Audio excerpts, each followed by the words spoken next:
دوستان گرامی، مدت است که در مورد ماین‌ها آگاهی بر شما نداشتیم.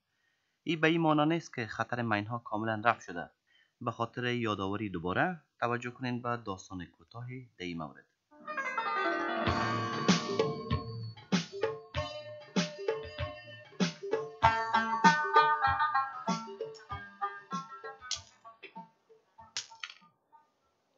ای وروره څه شی په تیږو ولې؟ پته به درته ولګي خو وړاندې مه راځه. ولې آخر څه کوې زوروره؟ هسې ځمکه دې په تیږو زرې زرې کړه. یا ته بچی دې لوی شه، ځمکه نه ولم، هغه د سګرټو پروت دبلی وینې که نه، هغه ولمه. دبلی چیرته ده او سګرټ کوم دی؟ خو هسې ځمکه دې را ایساره کړې او په تیږو یې ولې؟ یاره که لږې سترګې دې وغړولې نو هغه پروت مخامخ دبلی به وګوري.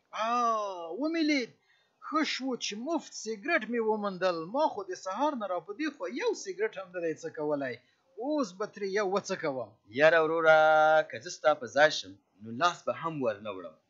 نه نه، دا کوم لړم دی چې ټک به در د دې دبلي سګرټ ستا له ګمانه ډېر ترخه دي.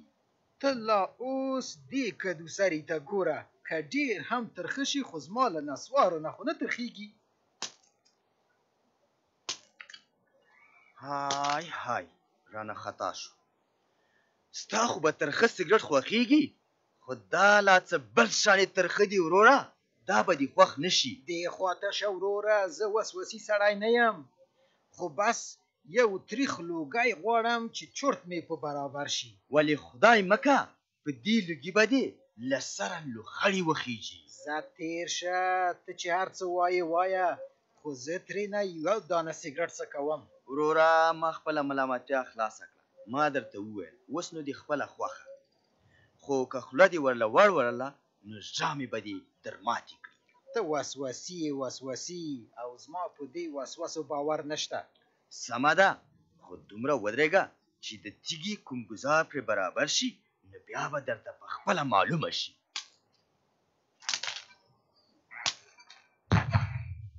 پیښ مو وځه په دا مردارو رالیږلو شیانو.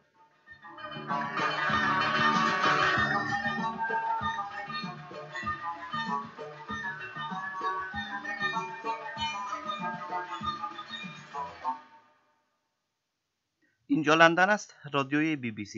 شما صدای آبادی را میشنوید که بر روی امواج کوتاه ردیف‌های 16 متر، 19 متر و 25 متر و زبان‌های دری و پشتو پخش می شود.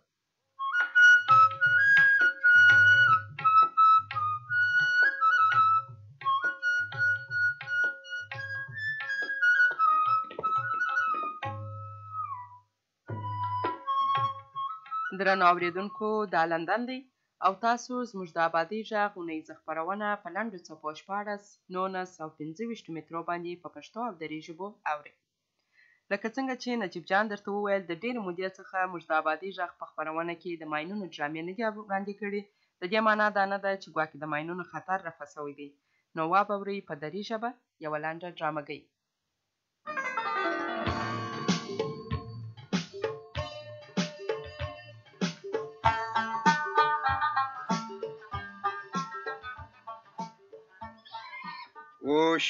اوشه باش گفتم اوشه.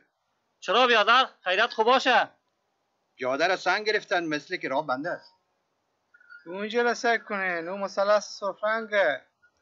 حالا چی باید بکنیم؟ پس بگردیم و خیال ما که تنها چاره هم نیست. راست میگه، بریم کسی را پیدا کنیم که اینجا را بلد باشه. مردم های محل میخوان که گپ چیست. بیخی صحیح گفتی. مردمی چارد و بغل بر ما خود گفتن که کدام را بخطر. بسیار عالی، پس میریم. هی در نخور.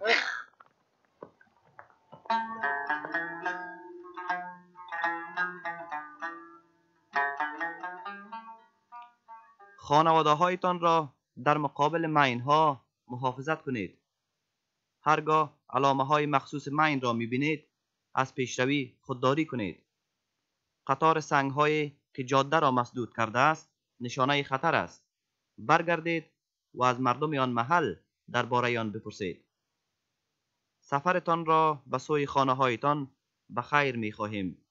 همیشه از مردم هر محل بپرسید که راه بدون خطر کدام است.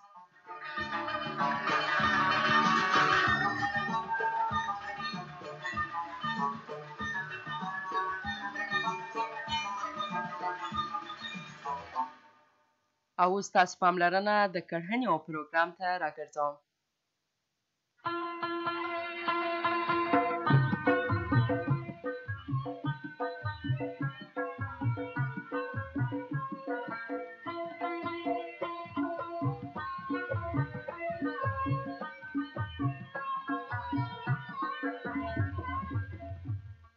دوستان عزیز، در برنامه زراعتی این هفته مطالبی داریم درباره راه‌های بلند بردن سطح حاصلدهی درختان میوه‌دار در افغانستان.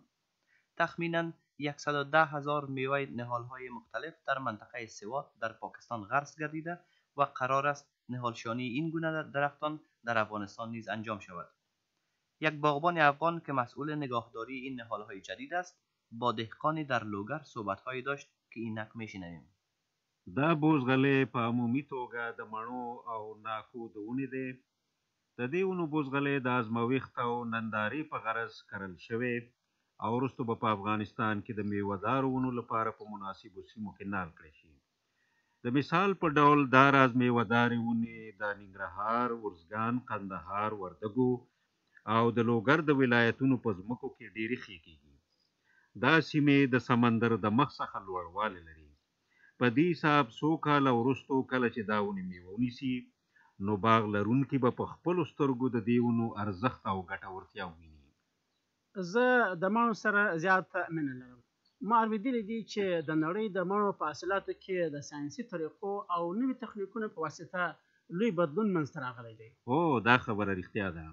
په سوات کې چې موږ د میوهدارو ونو کم بوزغلې کرلې، په هغه کې 4 بیل ډوله د ونو د ټیټې تنې بوزغلې دي.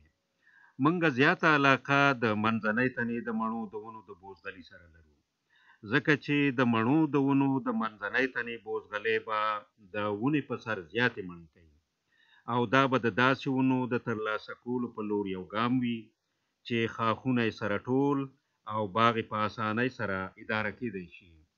تا په یوه جریب کې د مڼو زیاتې ونې ایښي دي. موږ خو په یوه جریب کې کمې ونې ایښودلې. هو، موږ د افغانستان لپاره د مڼو د ټیټې تنې 2 ډوله ونې غوره کړي دي. یو ډول یې د نمبر 7 په نوم او بل ډول یې د نمبر 106 په نوم سره یادېږي. د مڼو دا نوې ونې په ځمکه کې زیاتې نال کېدی شي. د بېلګې په توګه د 106 نمبر رقم ونې په یوه جریب کې 6 ډکې نال کېدی شي او د 7 نمبر په یوه جریب کې 250 ډکې نال کېدی شي. دا ونې نظر د مڼو عادي ونو ته نږدې نال کېدی شي او د قطارونو ترمنځ فاصله یې د 3.5 نه تر 4.5 مترو پورې وي. موږ عادي سرو او زیړو مڼو ته د ټیټې تنې د مڼو پیوند لګولی دی. د دې نویو مڼو ونې د 6 کالو وروستو پوره بار نیسي، خو د عادي مڼو د حاصل لپاره باید 10 کاله وباسو. په حقیقت کې دا نوې ونې په 3 کال بار نیسي. دا څیزونه خو د افغانستان لپاره ډېر نوي دي. د افغانستان باغداران به څنګه د دې نوي نظر سره ځان عیار کړي؟ دا کار به یو څه وخت واخلي.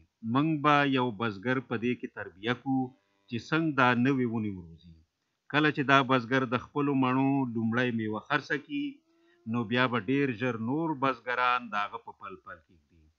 د میوهدارو ونو یو فني مامور به د 3 کالو لپاره داسې بزګر ته د مڼو د سر بورولو او د تربیې د تخنیکونو په هکله لارښوونه کوي. د 5 کالو وروستو کله چې د هغه د مڼو ونې بار ونیسي، نو خاوند به یې د هر څه په هکله کارپوهنه ترلاسه کړې وي او بیا به یې ګاونډیان د هغه څخه زده کوي. نو کولی شي راته ووایه چې دا نوې ونې څومره سرې د وپاشي او اوبو ته ضرورت لري؟ دا مڼې د مڼو د عادي ونو په شان سرې ته ضرورت لري، ولې لږ څه سری باید زیاته وي ځکه چې بیا ډېر حاصل ورکوي. داروګان شیندلې د عادي مڼو د ونو په شان دي، ولې بیا هم د زیات حاصل ورکولو له امله زیاتو اوبو ته ضرورت لري. ښه، که زه وغواړم چې په یوه جریب ځمکه کې د ټیټې تنې د نوي 106 ډوله ژړو مڼو نیالګي وکرم، نو په لومړي کال کې به څومره پیسې را باندې ولګېږي؟ د دې ونو د یوه نیالګي بیه سناسه 100 افغانۍ ده. ته کولی شې چې په یوه جریب کې 2500 نیالګي کېږدې چې ټوله بیه یې 15000 افغانۍ جوړېږي. په همدې ډول د یوه کال د سرې خرڅ 1500 افغانۍ ونیسه او نور به ستا خپل کار پکې وي. که کولی شې نو د داروګانو شیندلو سامان آلات او یوه کوچنۍ ماشیني یوې به واخلې. ښه، په پای کې راته ووایه چې د دې نوي مڼو حاصل به څومره زیات وي؟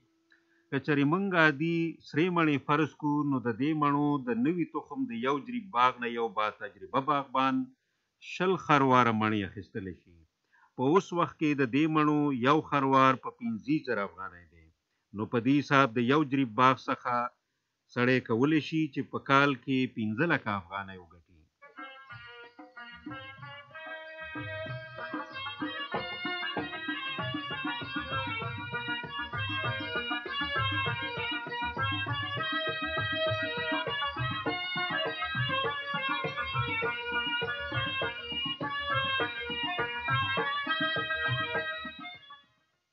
دوستان عزیز، اگر به سلسله داستان‌های صحی جانجور گوش داده باشید، حتما شنیده اید که در هفته‌های اخیر دوستان ما در بیمار قریه تمام فکرشان متوجه موضوع حیاتی زمان ولادت بود و خطر احتمالی آن هم بر اطفال و هم بر مادران.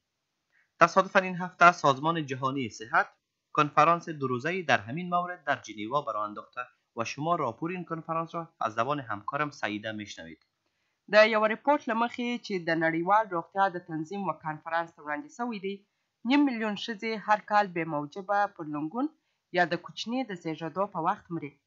په داسې حال کې چې د 20 او 50% ترمنځ ښځې د ناخوندي او خطرناکه سقط جنین له امله خپل ژوند د لاسه ورکوي. د ورلد هیلث اورګنایزیشن یا د نړیواله روغتیا تنظیم وایي چې تر ټولو زیاتې میندې چې د کوچني د زیږېدو په وخت او یا د کوچني د زیږېدو وروسته د یوه کال په موده کې مري، هغه د جنوبي اسیا او افریقا 2 سیمې دي. په افریقا کې تخمینا د 100,000 ښځو د جملې څخه د لنګون په وخت 700 ښځې مري. د مقایسې په توګه په شمالي اروپا کې په 100 کې صرف 10 تنې د لنګون پر وخت مري. د نړۍ د روغتیا نړیواله تنظیم یوه ډېره غمجنه منظره وړاندې کړې ده. ریپورټ ښیي په هغو هېوادونو کې چې د پخوا څخه یې د هغو ښځو اندازه چې په لنګون باندې مړې کېدې ټیټه وه، اوس یې اندازه نوره هم ټیټه شوې ده. خو له بده مرغه داسې شواهد نشته چې وښیي چې په افریقا او اسیا کې چې ښځې په لنګون باندې مړې کېدې او شمېر یې خورا جګ و، اوس دې کم شوی.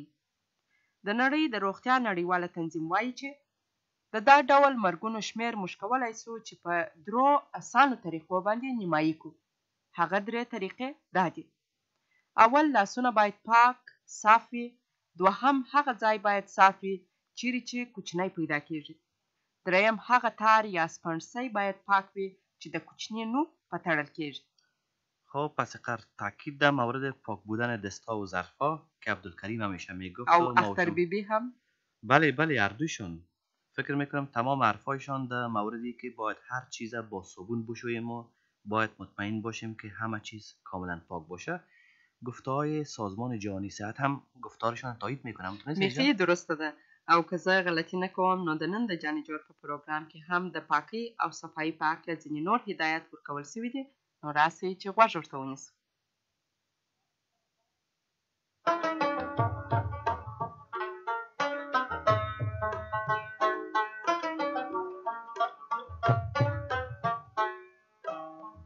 جانجوری پادشاهی است.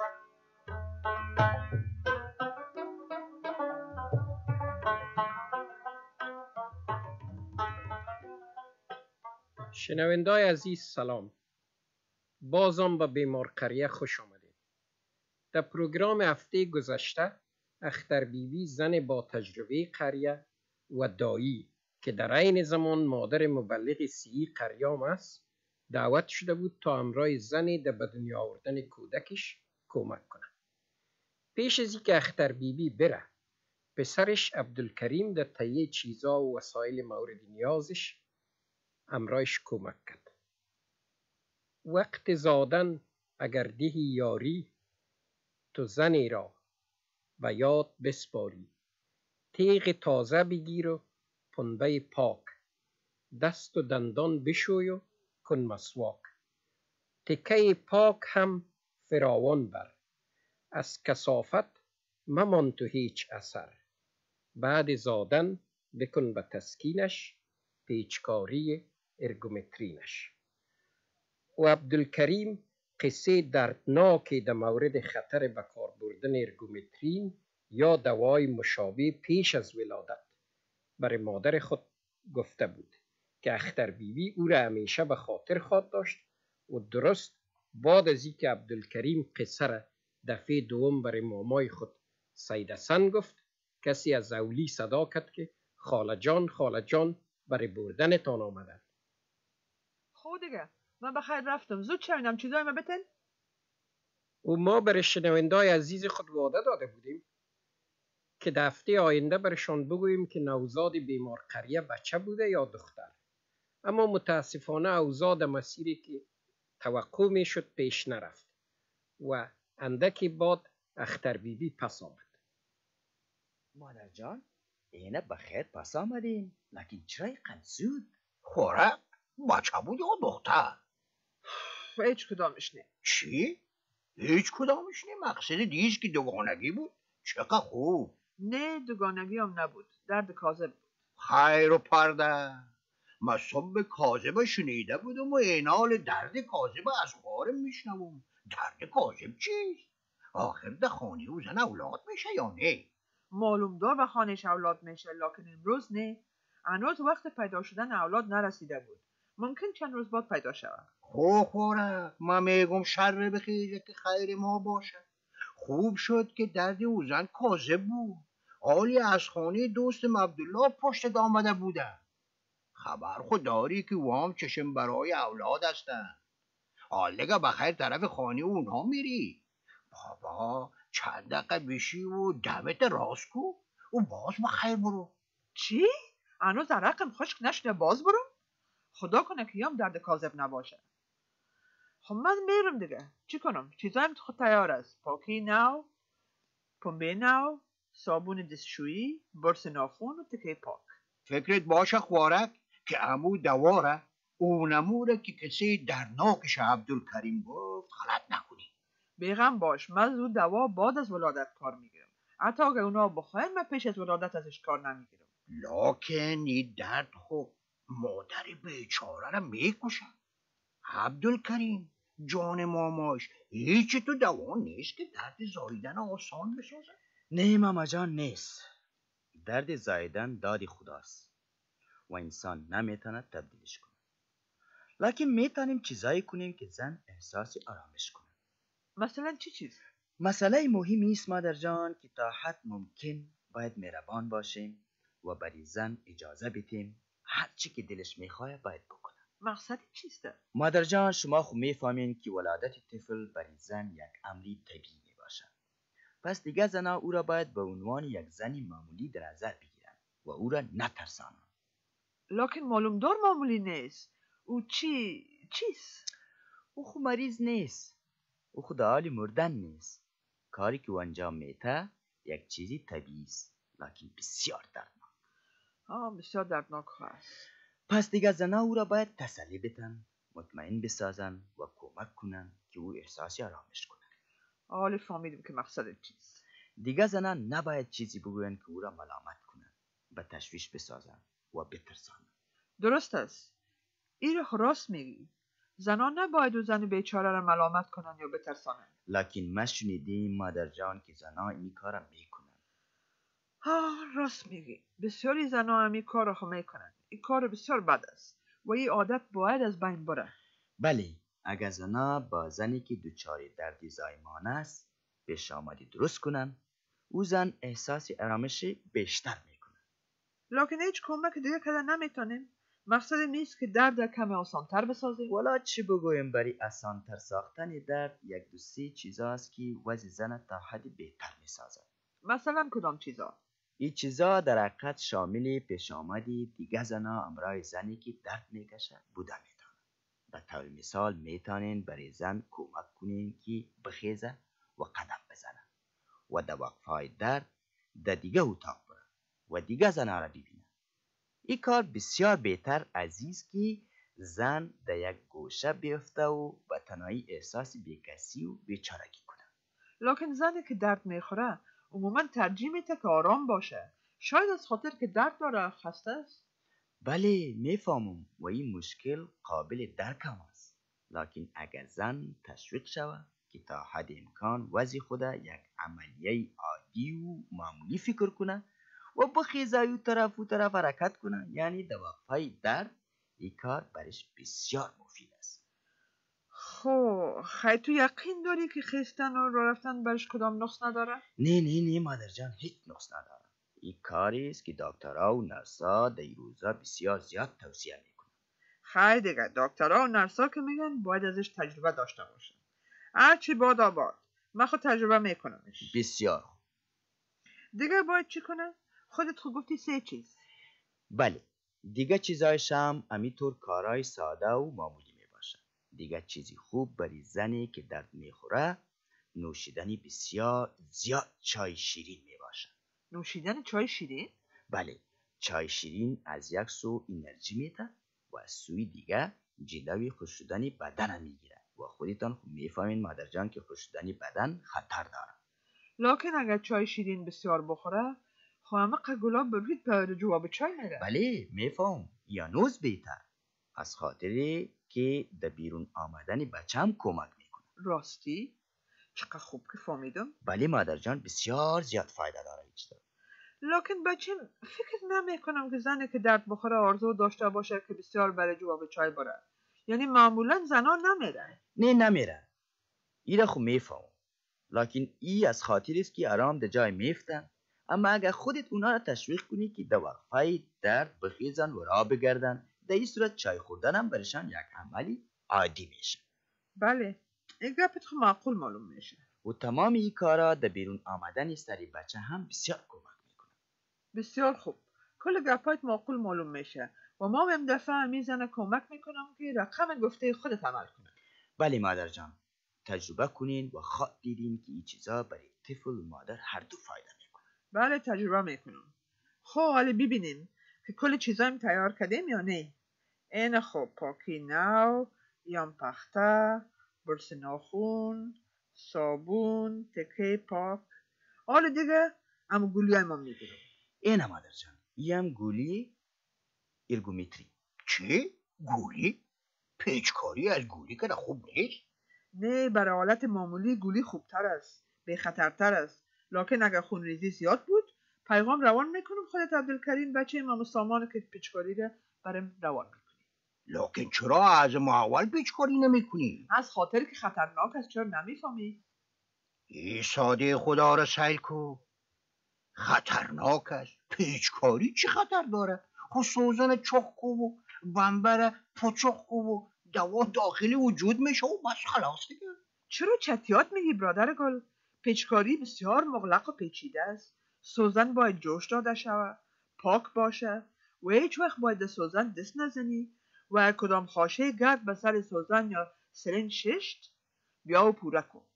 جای پیچکاری عبسه میشه، میپنده مریض تاو میگیره. نه برادر، پیچکاری بسیار خطرناک است. به این وقت هیچ ضرور نیست. لکن پیچکاری بسیار زود تاثیر میکنه. این را خود در نظر نمیگیری ها؟ بسیارم نه ماما جان، ممکن فرقشان در حدود 20 دقیقه باشه و امی وقتی کوتاه به خطرش نمیارزه دیگه. اگر خونریزی بسیار شدید باشه و دیگه دم است. چی تنها 20 دقیقه؟ کل فرقشون همیست؟ بله همیست. خوبه تو که هست چرا دیگه درک پیچکاری نکنی؟ از خاطر که او را خطرش هنوز زیادتر است. تعقیب کردن عملیه درست پیچکاری باز خصوصا درک کار یک مبلغ صحیح تربیه شده می باشه و این کارا از دست هر کس پورا نیست و همین دلیل خطرش زیادتره. این بحث مباحثه رو حسن کنین. من برش گولی میتم. اگر خدای ناخواسته خونریزی به صورت غیر عادی شدید شد، عبدالکریم بچه این پشت خودت آدم روان میکنم. بسیار خوب مادر جان، لکن یک چیز دیگه هم است که جلوی خونریزی را میگیره. راستی او چیست؟ با مجردی که چشم روی وشتو که پاک کردین و بند نافش بریدین و ششتین، او را برای مادرش بدین که در سینه خود بردن. جوشیدن اشتوک سبب تغییراتی در وجود مادر میشه و میزان خونریزی را پایان میاره. راستی؟ من اینه هیچ نمیفهمیدم. بله درست است. دکترها با بسیار تاکید بر ما میگفتن که فایده میکنه. لکن جوشیدن هنوز برای طفل به این وقت بسیار مشکل است. از خاطر که شیر مادر تا آماده نیست. نه مادر جان، این فکر به کلی غلط است. معلوم دار اولین شیری که از سینه مادر میآید با شیر عادی فرق داره. لکن او از این خاطر است که شیر اولی دارای مواد خاص است که طفل از مریضی‌های آینده نگاه میکنه. محروم کردن طفل از اولین شیر مادر اشتباه بسیار بزرگ است. لکن ما هیچ وقت شیر اولی رو بر طفل نمیکنیم. ما میفهمم و با می دلیل تکرار میکنم که یک اشتباه بزرگ است. این شیر مخصوصاً برای طفل خوب است و طفل از مریضی‌های آینده نگاه میکنه و ضمناً چوشیدن طفل در جلوگیری از خونریزی مادر کمک میکنه.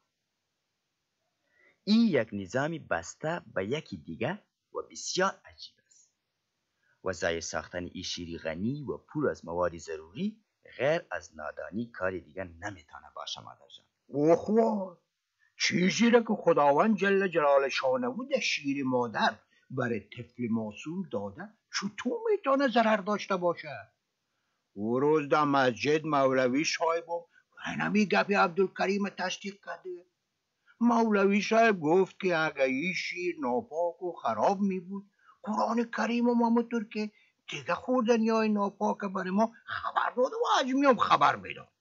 قرآن کریم هدایت داده که مادر باید برای طفل خود از روز تولدش تا 2 سال پوره شیر بده و این معلوم دار اونمو شیر اولی را در بر میگیره دیگه. این همی کلش گپای مولوی محمد امین استاد بود که ما کلمه به کلمه برات نقل کرد. من خواهی گپا رو تازه میشنم. لکن به هر صورت گپایتان معقول معلوم میشه و ما هم تجربهش میکنیم. خب بانیم که ما چیزایی را که از عبدالکریم یاد گرفتیم تکرار کنیم. پیش از تولد طفل مادرش تشویق میکنم که در وقفه‌های درد این طرف و اون طرف قدم بزنه و ضمناً برش بسیار چای شیرین میتن. چشمت صدقه ببینی کریم جان که چطور بلبل وار گپایت یاد گرفته.